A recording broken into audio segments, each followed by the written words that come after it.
아멘. 오늘은 교회가 받을 응답 마지막 시간입니다.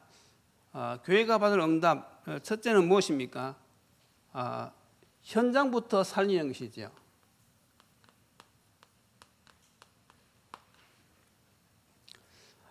우리가 현장에서 살아가면서 예수님이 가르쳐 주신 그 방법을 통하여서 예비된 사람을 우리가 만나는 것입니다.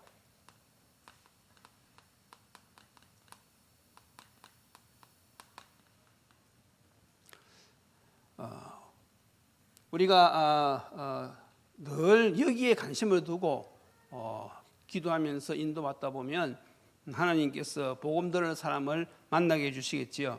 자, 그러면 이 사람을 이제 만나서 복음 제시해 가지고 이 사람이 영접했으면 이 사람을 그냥 가만히 두면 안 되겠지요. 이 사람을 이제 양육을 해야 됩니다.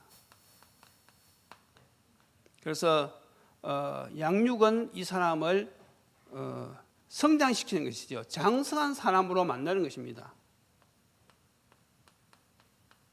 어린아이가 아니라 이제는 장성한, 영적으로 장성한 사람으로 세워내는 것이죠. 이 말은 무엇인가 하면 하나님의 뜻과 계획을 깨닫도록 이렇게 우리가 양육을 하는 것이죠. 자, 그래서 양육을 하면서 또 우리 교회는 무엇을 해야 되는가 하면 이 사람을 훈련시켜서 이제는 하나님의 일을 할 수 있는 성숙한 사람으로 우리가 세워내는 것이죠. 이 장성한 사람은 컸다는 뜻이고 이 성숙은 익었다는 뜻입니다. 다시 말해서 이제는 하나님의 일을 할 수 있는 사람으로 세워내는 것이 이게 훈련을 통해서 하는 것입니다. 이것을 하는데 우리가 이제 오늘 마지막 시간에 생각할 것은 이제 바울의 조언이지요.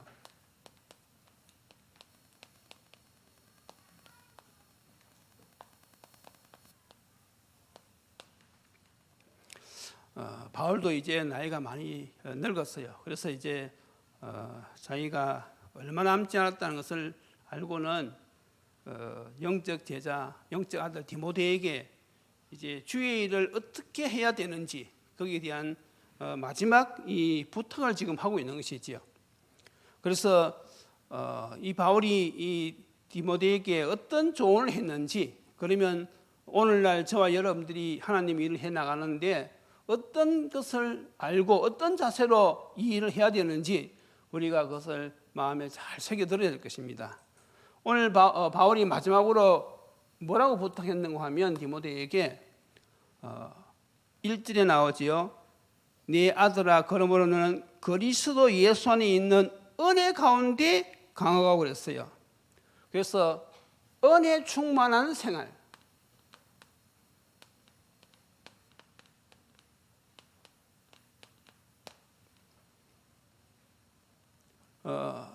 당연히 지도자는 은혜 충만해야 되겠죠. 지도자가 은혜가 없으면 뭘 전달하겠습니까? 그러나 우리가 하나님께로 주신 이 은혜를 우리가 충만히 받으면 우리가 그걸 가지고 전달할 수 있겠지요.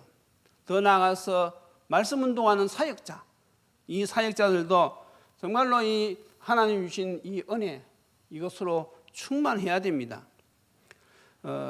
그래야지 자기 고집대로 하지 않고 하나님의 뜻대로 할 수가 있어요. 그래서 어떻게 하면 우리가 은혜 충만한 생활을 할 수 있느냐? 이제 그게 중요하겠지요. 먼저 우리가 이 복음 개인하지요.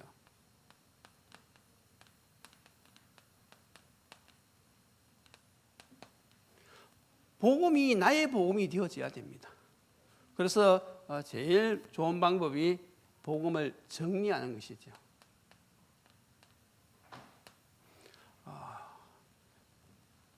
제일 먼저 우리 구원의 길부터, 영접 메시지부터 딱 정리해서요, 늘 그걸 묵상하고 또 실질적으로 사람들에게 자꾸 이야기를 해보셔야 돼요. 그러면요, 그 하는 가운데서 우리가 기도로 준비하게 되어지고 성령의 인도를 우리가 사모하게 되어지고 실질적으로 우리가 하나님이 그런 대상을 딱 만나게 했을 때에 복음을 담대하게 제시할 수 있는 것이거든요. 그것이 바로 이제 이 현장을 살리는 거 아닙니까? 그래서 우리가 제일 먼저 구원의 길 이것만큼은 정확하게 우리가 할 수 있을 정도로 덜 이렇게 하셔야 돼요. 그리고 나서 이제 우리가 그것이 확립이 되어져야 되죠. 이것이 완전히 되어져야 됩니다. 이것이 누림까지 가야 돼요. 누림까지. 이걸 갖다 우리가 뭐라고 얘기합니까? 이제 우리가 이 복음의 맛을 보았다는 것이죠. 이 맛이라고 하는 것은 확신. 정말로 예수는 그리스도시구나. 정말 나는 하나님의 자녀가 맞구나. 정말 하나님이 지금 말씀을 인도하고 계시는구나. 정말로 이 하나님 자녀가 약속 붙잡아 기도하면 하나님은 응답하시는구나. 이런 확신이 딱 생겨야 돼요. 그게 이제 맛이라는 것이거든요.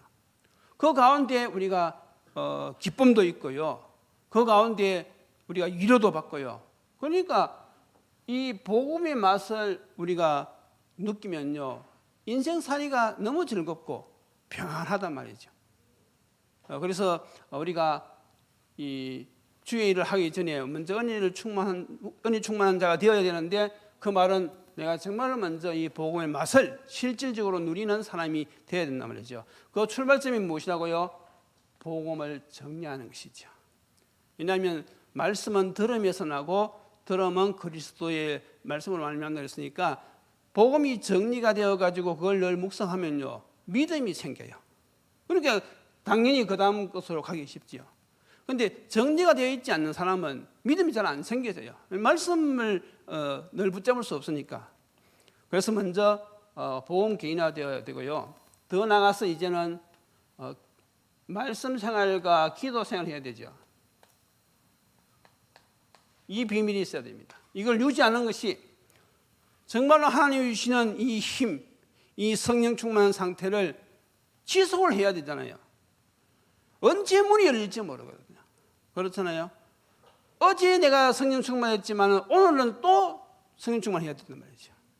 그래서 우리가 이것을 지속하는 방법이 바로 무엇인가 하면 말씀과 기도 생활입니다. 이게 맛을 아는 사람들은 이것이 쉬워요. 왜냐하면 그 맛을 아니까. 그렇잖아요. 운동도 재미를 느끼는 사람은 지속을 하거든요. 그러니까 신앙생활도 이 맛을 보는 사람은 이게 얼마나 중요하다는 사실. 하나님은 말씀이시고 말씀으로 모든 역사하시잖아요. 그리고 그 기도. 그래서 이것이 은혜에 충만한 생활 가운데 반드시 들어가야 되는 것이죠. 이렇게 되어지면 당연히 우리가 살아야 될 이유가 나오는 것이죠. 내 삶의 이유. 내가 왜 일을 하고, 내가 무엇 때문에 살고, 생명 살리는 일, 전도죠. 당연히 이걸 아는 것이죠.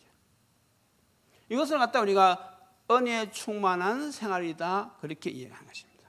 그래서 여러분들은 정말로 날마다 이런 영적인 비밀들을 가지고 실질적으로 내 삶 속에서 누려야 된단 말이죠. 자, 그러면서 두 번째는 무엇인가 하면 이렇게 살면서 이 은혜를 충성된 자에게 부탁하라고 했습니다. 이것을 이런 자를 제자로 삼으라 이거죠. 예수님의 마지막 명령. 그래서 우리가 내가 이런 은혜 충만한 삶을 살면서 결국 우리가 남겨야 될 것은 이런 제자를 세워가지고 이 일을 또 부탁하는 것이죠. 우리도 세상을 떠날 때 바울처럼 너도 그리스도 안에 있는 은혜 안에서 강해져라. 그러면서 이런 걸 시키는 거예요. 이런 걸 알려주는 것이죠. 차근차근 우리가 훈련시키는 것입니다.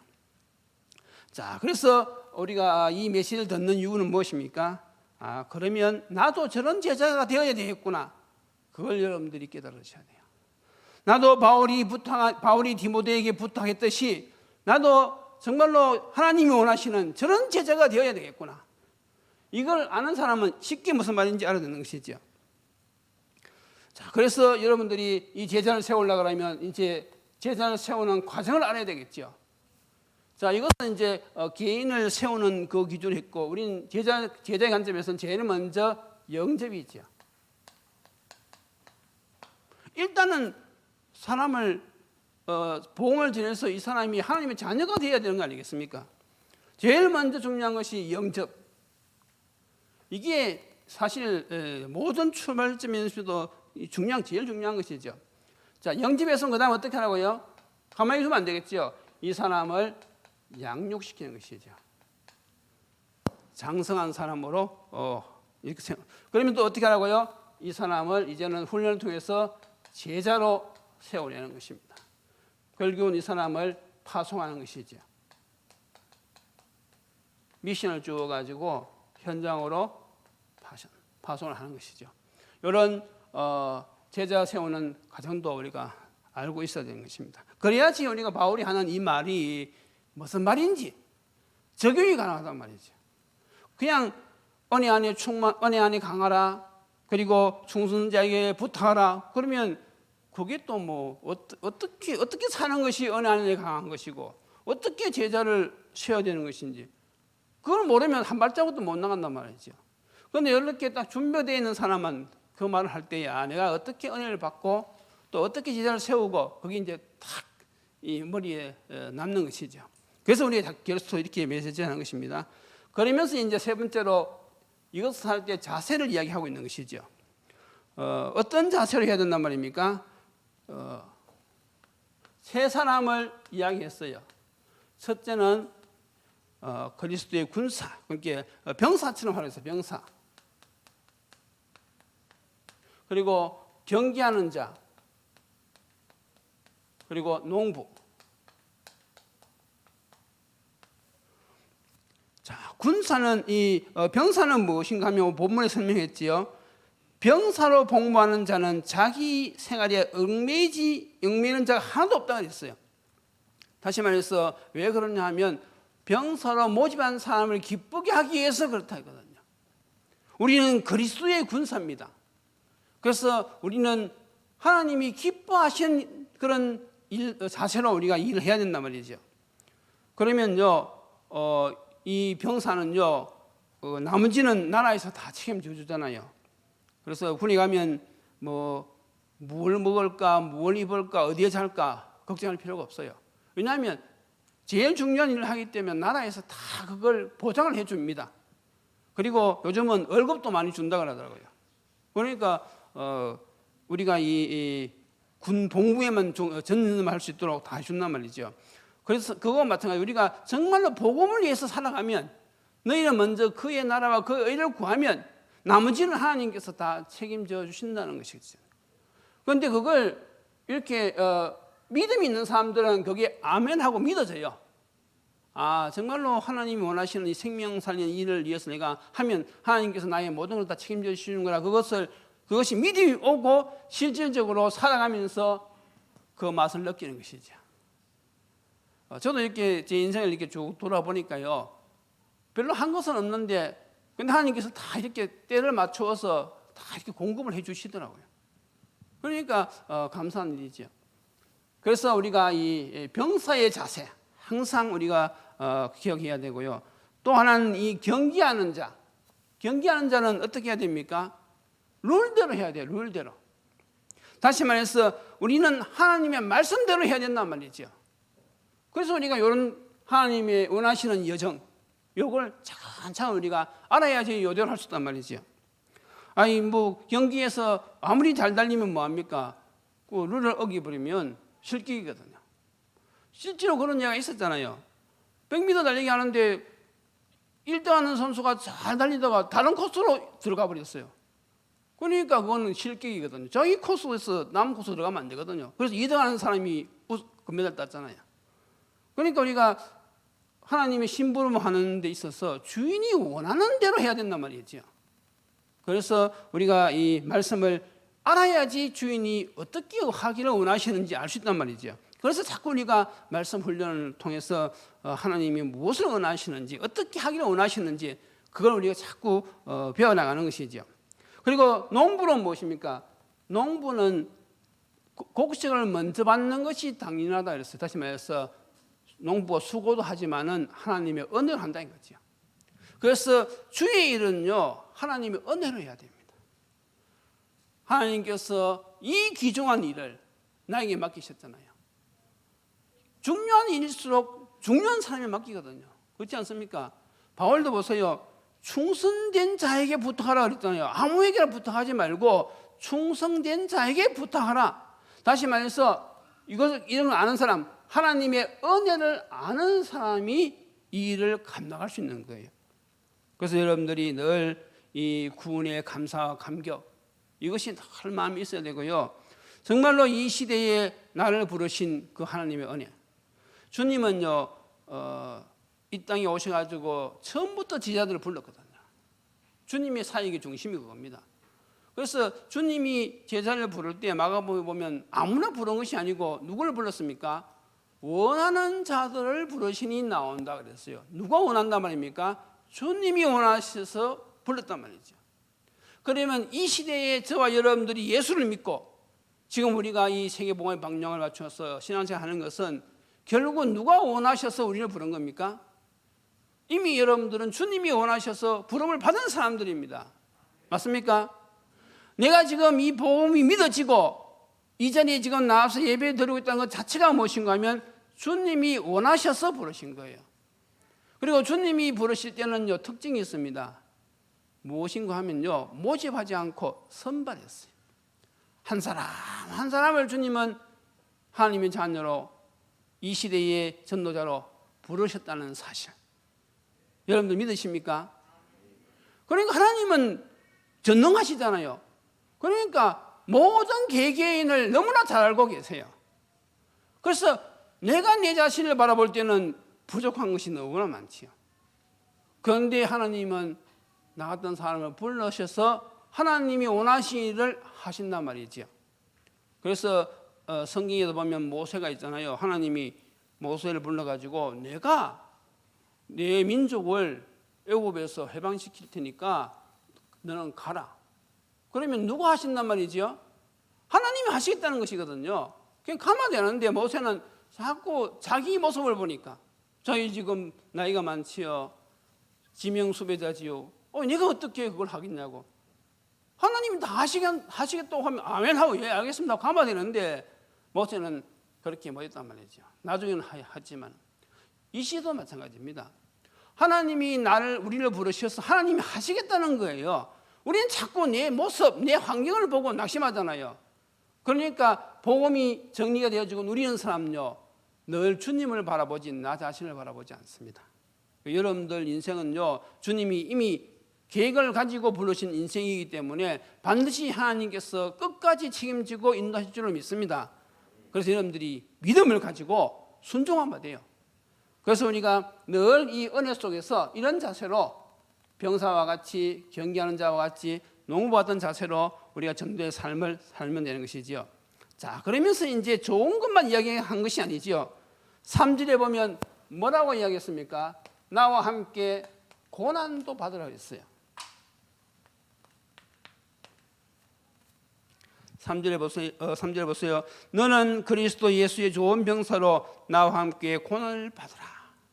여러분, 우리가 이 복음을 전하려고 하면요, 주의 일을 하려고 하면요, 때로는 어려움도 옵니다. 마귀가 가만히 있겠습니까? 마귀가 얼마나 이 복음 누리고 복음 전하는 사람 싫어하겠어요. 그러니까 사단이요, 막 계속해서 공격할 수도 있고요. 또 하나님은 우리를 계약에서 쓰려고 우리를 연단시킬 수도 있어요. 그래서 이 땅은요, 항상 이 문제 속에서 하나님은 우리를 인도하시고 훈련시키시고 더 큰 계획을 발견하게 하신단 말이죠. 그래서 문제 보는 눈이 달라져야 돼요. 문제는 항상 있게 되어 있어요. 그런데 그것을 어떻게 바라보느냐, 그것이 이제 복음을 깨달은 사람은 하나님이 생명을 살리시려고 문제를 주시는 것이구나. 문제 앞에서 하나님의 계획을 발견하게 되어지고, 불신자들은 문제 앞에서 원망하고 좌절하고 남탓하고 결국은 그 문제 때문에 어떻게 됩니까? 인생이 더 괴롭고 결국은 인생이 망하는 것입니다. 그래서 우리가 이 고난 앞에서 항상 하나님의 더 큰 계획, 이걸 항상 기억하시면서 여러분들이 신앙생활 하는데 어려움 오는 거, 이것은 하나님이 더 큰 계획이 있구나, 그걸 생각하고 여러분들이 영적 싸움을 해야 돼요. 그래서 항상 우리가 이 신앙생활 하는데 이 영적 싸움, 이걸 잊어버리면 안 됩니다. 사단이 눈에 보이면 절대로 안 속는데 안 보이거든요. 그래서 자꾸 우리가 속는단 말이죠. 자꾸 잊어버려요. 그래서 자꾸 사람은 눈에 보이고 사단은 눈에 안 보이니까 사단하고 자꾸 싸우려고 하고 문제 앞에서 자꾸 우리가 낙심하게 되어지고, 왜냐하면 그건 당장 보이니까. 그런데 여러분들 지금부터는요, 이 영적 싸움 할 때는요, 영적인 눈을 뜨고 봐야 돼요. 그 배후가 바로 무엇인지 정확하게 알아야 된단 말이죠. 사단은 아무리 역사해도요, 하나님이 천국 전사를 동원하셔서 늘 우리 함께 하시고요, 이미 우리에게 사단을 꺾을 수 있는 권세를 주셨어요. 그렇게 이 영적 싸움, 이걸 아는 사람은요, 권세를 사용한단 말이죠. 예수 이름 앞에만 사단이 벌벌 떨게 되어 있어요. 그러니까 사단이 하는 짓을 보면서 사단을 결박하는 것입니다. 그러니까 재미가 있잖아요. 영적 싸움 100분 하면 100분 다 이기거든요. 그러니까 이런 것을 아는 사람들은 신앙생활을 이렇게 늘 승리하면서 할 수 있는 것입니다. 자, 그러면 이제 우리가 결론이 무엇이냐?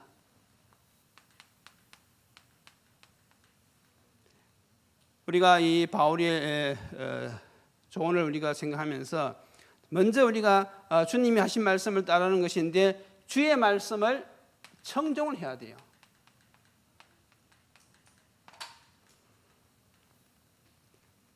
다시 말해서 우리가 잘 듣고 따라가는 것이죠. 가라고 하는 것인지 오라고 하는 것인지 이걸 잘 알고 우리가 따라가야 된단 말이죠. 그래서 신앙생활은요, 내 멋대로 하는 것이 아니고 말씀을 잘 듣고 따라하는 것이죠. 그래서 우리 강단 말씀, 이 말씀과 기도 생활, 그리고 우리가 얼마나 신앙생활이 편리합니까? 왜냐하면 하나님께서 말씀으로 평생 붙잡고의 언약도 깨닫게 하시고, 이번 주간에 우리가 승리할 메시지도 주시고, 그러니까 이 말씀을 청중하는 사람은요, 신앙생활 할 때 늘 승리할 수 있는 거예요. 먼저 우리가 이 하나님의 말씀을 항상 마음에 담아야 됩니다. 자, 그러면 이제 우리가 어떤 사람이 되어집니까? 요즘 나오는 단어로 이제 우리가 이 남은 자가 되는 것이죠. 어떤 어려움과 환경 가운데서도 하나님의 언약을 딱 붙잡고 이 생명운동을 지속할 수 있는 사람이 이 남은 자입니다. 그러면 당연히 따라 나오는 것이 순례자, 정목자가 나오지요.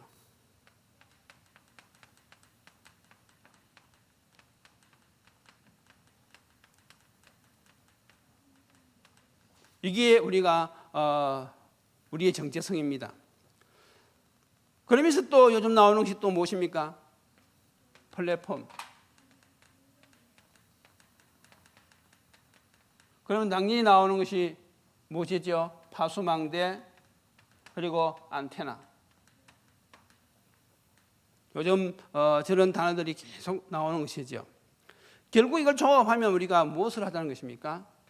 바로 237, 5천 종족 치유, 그리고 서밋. 이 일에 우리가 주역이 되는 것이지요. 그래서 이렇게 사는 것이 멋진 인생을 사는 것입니다. 하나님 앞에서 산자와 죽은 자를 심판하실 그리스도 앞에서 어떤 인생이 가장 멋진 인생이냐? 이런 하나님의 뜻을 알고 이 일에 우리가 인도받다가 하나님 앞에서는 이 인생, 이것이 가장 멋진 인생이거든요. 지금 여러분들이 지금 어떤 인생을 살고 있느냐? 하나님 앞에서 최고로 멋진 인생을 살고 있는 것입니다. 맞습니까? 그러니까 우리의 인생이 영원한 그런 상급을 바라보고 사는 인생이니까 뭐 우리가 이 땅에 있으면서 그런 육신적인 것도 필요하지만은 그러나 우리가 무엇을 중심으로 살아갈 수 있습니까? 영적인 것을 중심으로 살아갈 수가 있는 거예요. 그러니까 사단이 공격하려고 해도 공격이 잘 안 되죠. 왜냐하면 영적 가치관이 딱 세워져 있으니까 사단이 공격해본들 그거 이 잘못된 집중, 그게 무엇인지 벌써 딱 다 알고 있는데요. 사단의 속임수 그거 다 알고 있는데요. 그러니까 우리가 사단이 아무리 공격해도 우리가 속아 넘어가지 않죠. 그러나 우리는 정말 하나님 앞에서 이 멋진 인생을 사는 것입니다. 그래서 여러분들이 정말 이 마지막 시대에 237 치유 서밋 이 일에 하나님 앞에 귀하게 쓰임 받는 그런 멋진 인생으로 살아가시다가 주님 앞에 서시기를 예수님 이름으로 축원드립니다. 기도하시겠습니다. 하나님 감사합니다. 평생 그리스도와 세계복음화의 언약을 붙잡고 승리의 삶을 살았던 바울이 마지막으로 아들 디모데에게 한 이 조언, 이 말씀이 오늘 저희들에게도 그대로 적용되어지는 줄로 믿습니다. 하나님 아버지, 정말로 우리가 이 땅에 살아갈 때에 분명한 영적 가치관을 가지고 하나님이 기뻐하시는 이 생명 살리는 일, 제자 삼는 이 일을 하다가 주님 앞에 서게 도와주시옵소서. 그리고 우리가 이 땅에 살아가는 동안에 정말 이 귀한 복음을 나도 누릴 뿐만 아니라 또 이것을 지속할 수 있는 그런 충성자를 만날 수 있는 복을 주시고, 이 충성자를 잘 세워서 또한 이 사람들이 나가서 재창조할 수 있는, 이런 재생산할 수 있는